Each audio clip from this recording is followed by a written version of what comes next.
बिस्मिल्लाहिर्रहमानिर्रहीम। अस्सलामुअलैकुम नाज़रीन, पाकिस्तान इलेक्शन सेल में खुशामदीद। आज हम बात करने जा रहे हैं मौलाना फजलुर रहमान के गढ़ डेरा इस्माइल खान की। ताज़ा तरीन हल्का बंदियों के मुताबिक डेरा इस्माइल खान की कौमी असम्बली में कुल 2 नशिस्तें हैं, NA44 और NA45। सूबाई असम्बली में 5 नशिस्तें हैं, PK 111 से PK 115 तक। 2018 के इलेक्शन में भी कौमी असम्बली की 2 सीटें थीं, NA38 और NA39, जबकि सूबाई असम्बली में 5 सीटें थीं, NA95 से NA99 तक। 2013 के इलेक्शन की अगर बात करें तो कौमी असम्बली की 2 ही सीटें थीं, NA24 और NA25, और प्रोविजनल असम्बली में 5 सीटें थीं, PK 64 से PK 68 तक। हमारे साथ पाकिस्तान की सियासत पर और खुसूसन इलेक्शंस पर गहरी नज़र रखने वाले जनाब फयाज राजा साहब मौजूद हैं। आइए तफसीलात इनसे जानते हैं।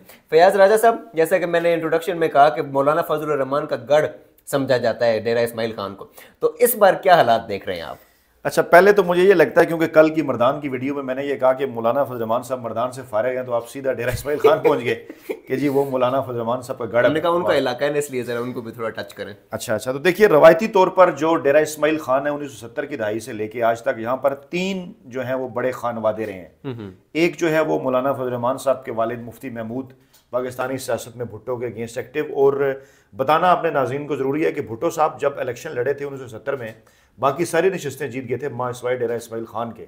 और डेरा इस्माइल खान में उन्हें भुट्टो साहब को मौलाना फजल रहमान साहब के वालिद मौलाना मुफ्ती महमूद ने हरा दिया था।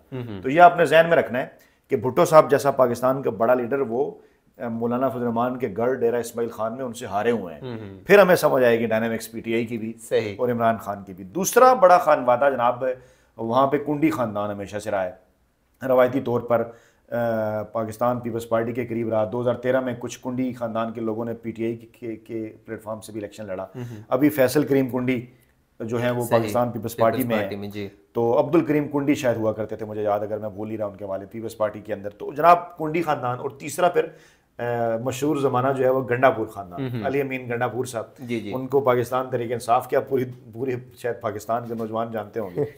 तो ये 3 खानवादे रवायती तौर पर DA खान की सियासत के अंदर रहे हैं। और मौलाना फजल रहमान साहब का वाकई ये गढ़ रहा है। यहीं से पता चलता है कि जब मौलाना फजल रहमान के वालिद ने भुट्टो साहब जैसी बड़ी सियासी शख्सियत को यहाँ से हरा दिया तो फिर क्या सूरत हाल होगी। और रवायती तौर पर वही 2 वोट बैंक, एक मौलाना फजल रहमान साहब का राइट का वोट बैंक और एक पीपल्स पार्टी का लेफ्ट का वोट बैंक। नून लीग का यहाँ रवायती तौर पर कोई वोट बैंक माजी में नहीं रहा, शख्सियात के ऊपर वो डिपेंड किया करते थे। कोई इलेक्टेबल उनके हाथ लग जाए तो जीत जाया करती थी, नहीं तो चल सो चल। पीपल्स पार्टी का वोट बैंक और मौलाना फजल रहमान का वोट बैंक। अब इस माहौल के अंदर किसी तीसरी सियासी जमात का वहाँ पे जगह बनाना, और ख़ास तौर पे एक ऐसी सियासी जमात का जिसको आप सेंटर राइट की जमात नहीं कह सकते और आप थोड़ा सा लेफ्ट की भी कह, क्योंकि पाकिस्तान तहरीक इंसाफ के मतलब आमतौर पर लोग बात करते हैं कि शायद राइट की जमात है। मैं एक बात करता हूँ कि सब्ज़ और लाल दोनों रंग हैं, और स्टार्ट के अंदर पाकिस्तान तहरीक इंसाफ जब शुरू हुई तो लेफ्ट के भी अच्छे खासे लोग थे PTI के अंदर। खैर ये एक अलग डिबेट है। तो 2013 के अंदर बड़े दिलचस्प आए वहाँ पर नताइज। मौलाना फजल रहमान साहब को ज़्यादा मुश्किल तो नहीं हुई, सीटें वो जीत के, लेकिन उनके इनर सर्कल्स के अंदर, क्योंकि उस वक्त मैंने DA खान का इलेक्शन कवर भी किया था 2013 के अंदर समा TV के लिए, तो जो मेरी बात हुई थी लोगों से वो ये कह रहे थे कि मौलाना फजल रहमान साहब को हल्की सी परेशानी ज़रूर हुई है कि पाकिस्तान तहरीक इंसाफ या इमरान खान ने, क्योंकि रवायती तौर पर ना इमरान खान क्योंकि मौलाना फजल रहमान साहब को खुल के अगर हम कहें तो वो उन्होंने जो शुरू से डीजल कहते हैं, मौलाना फजल रहमान साहब उन्हें यहूदी एजेंट कहते हैं। तो दोनों के दरमियान एक इस किस्म की चीज़ रिफ्ट थी, चलती आ रही थी। अच्छा, आपने रिफ्ट का जिक्र किया तो ये भी दोस्तों को बताना ज़रूरी है कि कभी इसी हल्के से मौलाना फजल रहमान साहब के मद्दे मुकाबिल मुसरत शाहीन साहबा, पश्तो फिल्मों की जो हीरोइन है, उन्होंने भी इलेक्शन लड़ा था। अगरचे वो हार गई थी, लेकिन एक इंटरनेशनल खबर बन गई थी, एक तरफ मौलाना साहब और दूसरी तरफ पश्तो फिल्म की हीरोइन। खैर ये तो खैर बात आ गई। तो 2013 के अंदर जनाब NA24 DA खान 1 मौलाना फजल रहमान साहब 91,834 सीटें लेकर जनाब वो 834 वोट लेकर वो हुए कामयाब। मुकाबले में मुस्तफ़ा कुंडी 21,293 वोट ले सके। लेकिन PTI का इस हल्के के अंदर 21,000 वोट लेना और मौलाना फजल रहमान को पीपल्स पार्टी या नून लीग के अलावा किसी और सियासी जमात का यहाँ चैलेंज करना एक बहुत बड़ी बात थी। और फुटप्रिंट्स जो है हमें 2013 के अंदर उन्हें नजर आ गए। NA25 DA खान टांक, इसके अंदर टांक का एरिया भी शामिल है। मौलाना फजल रहमान साहब 76,837 वोट लेकर जीत गए। मुकाबले में जनाब दावड़ कुंडी साहब जो हैं PTI के, उन्होंने लिए जनाब 47,175 वोट, यानी ये खासे हैरान कुन वोट थे मौलाना फजल रहमान के मद्दे मुकाबल 47,000 DI खान जैसे एक इलाके से, जिसको आमतौर पर एक बैकवर्ड एरिया या ये कहा जाता है कि जो है वो राइट का वोट जो है वो वहाँ पे ज़्यादा है मौलाना फजल रहमान का। तो ये एक ऐसी परफॉर्मेंस थी कि जिसने चौंका दिया बाकी सबको के फुटप्रिंट्स PTI के नज़र आए। इसी तरह से अगर सूबाई असम्बली की बात करें तो 5 नशस्तें थीं और एक नशस्त जो PK 64 थी वहां पर पाकिस्तान तहरीक इंसाफ 14,047 वोट लेकर जीत गई। यानी कि हल्का हल्का असर पाकिस्तान तहरीक इंसाफ का सूबाई सतह के ऊपर वहां पे नजर आना शुरू हो गया।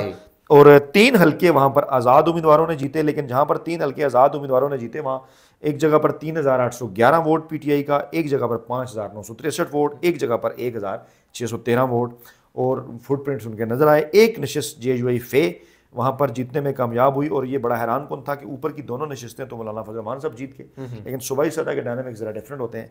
एक नशस्त जो है वो JUI फे ने जीती 2018 में, फिर खैर वहां पर हमें 2018 मौलाना फजल रहमान के लिए एक भयानक ख्वाब कह लें वो साबित हुआ कि वो दोनों सीटें अपनी हार गए। तो PTI ने ये दोनों सीटें जीती, जरा तफसीलात बताइएगा। जी जी बिल्कुल। और हुआ कुछ यूं कि एक रवायती रिफ्ट थी उसमें क्योंकि बड़ा इजाफा हो गया और मौलाना फजल रहमान साहब एक ऐसी शख्सियत बन के नजर आए पाकिस्तानी सियासत के अंदर के नून लीग और पीपल्स पार्टी के मुकाबले में वो ज्यादा बड़े अपोनेंट थे, खुद को पोज कर रहे थे इमरान खान के और DI खान के ऊपर सबकी नजरें थी। और उससे पहले अली अमीन गंडा साहब भी मशहूर हो चुके थे, आपको याद होगा कि वो एक शहद वाला वाकया, उनकी गिरफ्तारी वगैरह का सारा, तो वो अली अमीन गंडापुर उन्हें आगे बढ़कर अगले कदम के ऊपर उनके साथ जो उनका रिफ्ट था। और होता कुछ यूं है जनाब के वहां पर NA 38 DI खान 1 में अली अमीन गंडापुर साहब 81,032 वोट वो लेते हैं बल्ले के निशान पर और मौलाना फजल रहमान साहब किताब के निशान पर 45,796। यानी मौलाना फजल रहमान साहब अपने रवायती शहर के अंदर अपनी रवायती नशस्त जो है वो तकरीबन आप अंदाज़ा लगा लें कोई 36,000 के करीब वोटों की लीड के साथ जो है वो हार जाते हैं। और ऐसा ही नहीं होता, दूसरी नशस्त जो NA 39 DI खान वहाँ पर भी मोहम्मद याकूब शेख PTI के 79,672 वोट लेते हैं और मुकाबले में मौलाना फजल रहमान साहब 52,327, यानी ये नशिस्त भी तकरीबन 27,000 की लीड के साथ, यानी सिग्निफिकेंट विक्ट्री है। 27,000 की लीड के साथ मौलाना फजल रहमान को उनके आबाई शहर में हराना और 35,000 की लीड के साथ मौलाना फजल रहमान को उनके आबाई शहर में हराना, ऐसी जगह के ऊपर कि जहां पर इमरान खान खुद मद्दे मुकाबिल नहीं है, बल्ले का निशान है। मैंने शुरू में आपको बताया था कि भुट्टो साहब ये सीट हारे हुए हैं, तो बल्ले के निशान सिर्फ था इमरान खान का, इमरान खान खुद नहीं थे। अगर इमरान खान खुद ये इलेक्शन लड़ते तो फिर डेफिनेटली उसका ज्यादा इम्पैक्ट आता, हो सकता है ये निश्चित 50,000 की लीड के साथ जीत जाते। ऐसा हुआ भी है कई जगह के ऊपर, क्योंकि डेफिनेटली जब आपकी क्यादत लड़ रही हो तो फिर लोग जरा ज्यादा इमरान कंपेन भी करते हैं। लेकिन सिर्फ बल्ले के निशान पर 27,000 और 35,000 की लीड बड़ा हैरान कुन था। उसके बाद मौलाना फजल रहमान साहब ने जो लाइन ले रखी थी इमरान खान साहब के साथ, बस उसके ऊपर उन्होंने फोकस कर लिया। अभी भी देखेंगे जब इमरान खान साहब का नाम आता है तो मौलाना फजल रहमान साहब के चेहरे के तासरात बदल जाते हैं। सही। उसकी यही वजह है कि उनकी रवायती नशिस्त, उनकी रवायती सीटें जहां पर उनके वालिद ने भुट्टो साहब को हराया, वहां पर इमरान खान खुद इलेक्शन नहीं लड़ रहे, इमरान खान का एक नुमाइंदा इलेक्शन लड़ रहा है बल्ले के निशान के ऊपर। मौलाना फजल रहमान साहब को इसको इबरतनाक शिकस्त की जा सकती है। पाकिस्तानी मीडिया ने भी इसके ऊपर बड़ा लिखा कि मौलाना फजल रहमान साहब को दोनों उनकी रवायती नशिस्तें पाकिस्तान तहरीक इंसाफ ने जो है वो हराई। सूबाई सतह की क्या सूरत हाल थी? जी जी बिल्कुल, सूबाई सतह के ऊपर भी इसी किस्म का माहौल था जनाब। हुआ कुछ यूं कि वहां पर एक नशिस्त पीपल्स पार्टी भी जीतने में कामयाब रही, जो फर्क हमें नजर आता है वही जो उनकी रवायती नशिस्त थी वहां पर जो है वो एक नशिस्त वो जीत के, 2 नशिस्तें पाकिस्तान तहरीक इंसाफ ने जीती और एक नशिस्त जो है वो आज़ाद उम्मीदवार ने जीती, एक नशिस्त जो है वो JUI फे जीती। लेकिन जहां पर जो नशिस्तें PTI ने नहीं जीती वहां पर इंडिपेंडेंट जहां पर जीता वहां तो पाकिस्तान तहरीक इंसाफ का कैंडिडेट नहीं था। लेकिन जहां पर MMA के मुकाबले में पाकिस्तान तहरीक इंसाफ का कैंडिडेट था वहां 12,636 वोट उन्होंने लिए डबल फिगर के अंदर।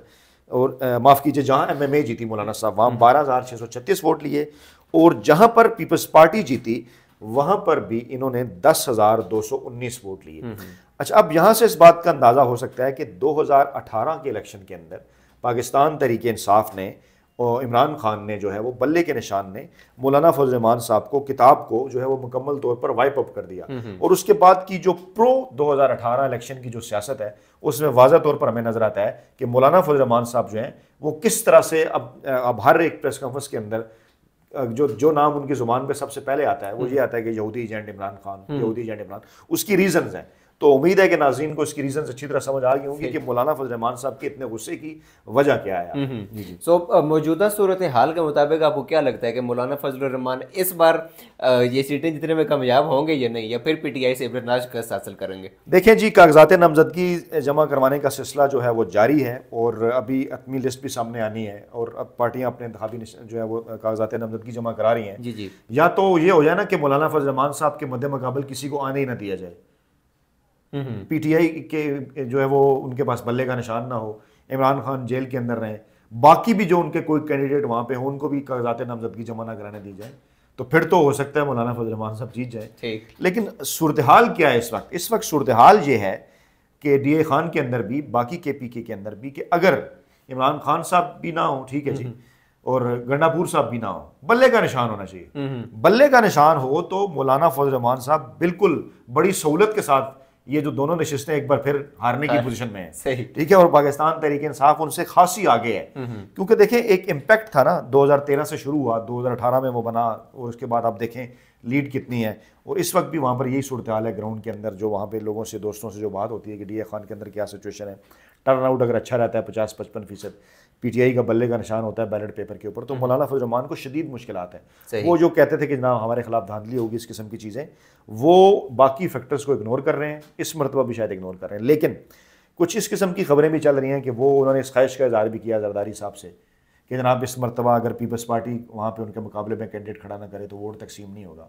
तो वो कुछ इस किस्म की चीज़ करने की कोशिश में है कि जनाब मौलाना फजल रहमान के मुकाबले में सिर्फ PTI हो, पीपल्स पार्टी ना हो। लेकिन पीपल्स पार्टी ने इस पर उन्हें ग्रीन सिग्नल नहीं दिया, क्योंकि फैसल करीम कुंडी साहब की रवायती सीट है वहाँ पर, और DA खान PTI छोड़ना, पीपल्स पार्टी छोड़ना नहीं चाहती, क्योंकि DA खान पीपल्स पार्टी के उन कुछ पंजाब के कुछ हल्कों में शामिल है जहाँ थोड़ा बहुत पीपल्स पार्टी का जो वोट बैंक है वो अभी तक बरकरार है।